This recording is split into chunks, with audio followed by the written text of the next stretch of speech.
సర్వమంగళ మాంగళ్యే శివే సర్వార్థ సాధకే శరణ్యే త్రయంబకే దేవి నారాయణే నమోస్తుతే. జ్యోతిషాభిమానులకు అందరికీ నమస్కారం. 2026 జూన్ మాసంలో మాస ఫలితాలు. 2026 జూన్ మాసంలో కుంభరాశి వారి యొక్క మాస ఫలితాలు.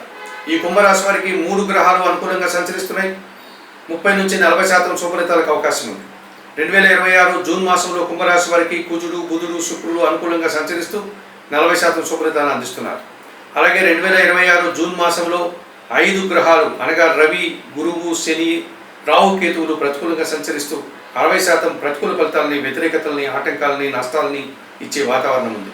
మరి 2026 జూన్ మాసంలో కుంభరాశి వారు తృతీయ దశమాధిపతి అయినటువంటి కుజుడు ఈ నెలంతా కూడా అనగా ఈ జూన్ నెల 20 వరకు తృతీయంలో మేషరాశిలో సంచరించడం వల్ల జన సహకారం బాగుంటుంది. రియల్ ఎస్టేట్ రంగంలో లాభాలు అందుకుంటారు, లాభసాటి ప్రయాణాలు చేస్తారు, వ్యవసాయ రంగంలో కూడా లాభాలు అందుకుంటారు, భూవాహనాలు కొనుగోలు చేస్తారు, భూవాహన సౌఖ్యం అందుకుంటారు.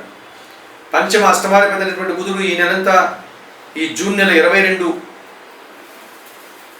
తర్వాత షష్టమంలోనికి అనగా కర్కాటక రాశిలోనికి ప్రవేశించడం వల్ల మీ ఆలోచనలు కలిసి వస్తుంది, వ్యాపార అభివృద్ధి బాగుంది, నూతన అవకాశాలు అందుకుంటారు, ఆర్థికంగా బలపడతారు, బ్యాంకు లావాదేవీలు కూడా అనుకూలంగా ఉన్నాయి.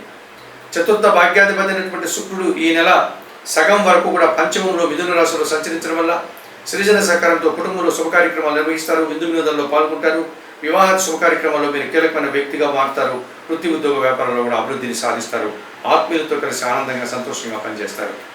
మరి 2026 జూన్ మాసంలో కుంభరాశి వారు కుజుడు, బుధుడు, శుక్రుడు అనుకూలించగా 40% శుభఫలితాలను అందుకుంటున్నారు. అలాగే 2026 జూన్ మాసంలో సప్తమాధిపతి అయినటువంటి సూర్య భగవానుడు ఈ నెలంతా కూడా చతుర్థంలో వృషభ రాశిలోను, పంచమంలో మిథున రాశిలోను సంచరించడం వల్ల అధికారులతో మనస్పర్ధలు, జీవిత భాగస్వామితో అభిప్రాయ భేదాలు, తండ్రితో అభిప్రాయ భేదాలకు అవకాశం ఉంది, కుటుంబంలో అశాంతి కలిగే సంఘటనలు జరుగుతాయి, ఆలోచనలు కలిసి రాదు, సంతానంతో కూడా మనస్పర్ధలు వస్తాయి, ప్రభుత్వం నుంచి తండ్రి నుంచి రావాల్సిన ఆదాయం కూడా వాయిదా పడుతుంది. ఇక ద్వితీయ లాభాధిపతి అయినటువంటి గురువు ఈ నెలంతా షష్టమంలో కర్కాటక రాశిలో సంచరించడం వల్ల మీ మాటల వల్ల అపార్థాలు వస్తాయి, కుటుంబంలో అశాంతికి అవకాశం ఉంది, పోటీ ప్రపంచంలో వెనకడుగు వేస్తారు, విద్యార్థులు ప్రతికూల ఫలితాలు వస్తాయి. జన్మరాశ్యాధిపతి వ్యయాధిపతి అయినటువంటి శని భగవానుడు ద్వితీయంలో ఏళ్ళనాటి శని దోషం ఉంది, మీనరాశిలో సంచరిస్తున్నాడు శని. ద్వితీయ శని దోషం వల్ల మీరు ఇబ్బందులు కూడా తెచ్చుకునే వారు అవుతారు, ఖర్చులు పెరిగిపోతాయి, మీ ఆలోచనలు కలిసి రాదు, పరివార సహకార లోపల ఇంట బయట పరివారం పెరుగుతుంది, ఆర్థికంగా కూడా ఇబ్బందిని ఎదుర్కొంటారు, వ్యవసాయ రంగంలో నష్టాలకు అవకాశం ఉంది. జన్మరాశిలో కుంభములో రాహు సంచరిస్తున్నాడు, దుబారా ఖర్చులు, దుబారా ఆలోచనలు, విదేశీ వ్యవహారాలు ప్రతికూలంగా ఉన్నాయి.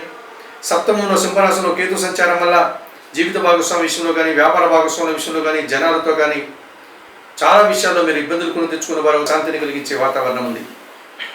2026 జూన్ మాసానికి గాను ఈ కుంభరాశి వారికి సూర్యుడు, గురువు, శని, రాహు, కేతువులు ప్రతికూలంగా సంచరిస్తూ ఇబ్బందుల్ని, ఆటంకాలను ఇచ్చే వాతావరణం ఉంది.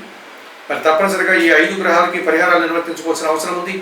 2026 జూన్ మాసంలో సప్తమ కేతు దోషం నుంచి బయటపడడానికి, జన్మరాశిలో రాహు దోషం నుంచి బయటపడడానికి, ఈ ప్రబల కాలసర్ప దోషం నుంచి బయటపడడానికి ఈ కుంభరాశి వారు తప్పనిసరిగా శ్రీకాళహస్తీశ్వర ఆలయానికి వెళ్ళి రాహుకేతు పూజలు నిర్వర్తించండి.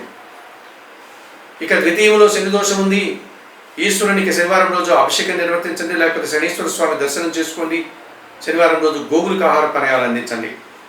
షష్టమంలో గురువు సంచరిస్తున్నాడు, రాఘవేంద్ర స్వామి దర్శనం, రాఘవేంద్ర స్వామి చరిత్ర కానీ, స్తోత్రాలు కానీ పారాయణం చేయండి, శనగలను పక్షులకు ఆహారంగా అందించండి.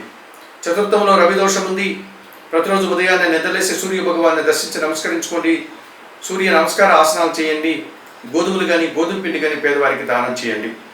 మరి 2026 జూన్ మాసానికి గాను ఈ కుంభరాశి వారు గోధుమలను, శనగలను, మినుములను, ఉలువలను పేదవారికి దానం చేయడం వల్ల మరింతగా మంచి ఫలితాలను పొందగలుగుతారు.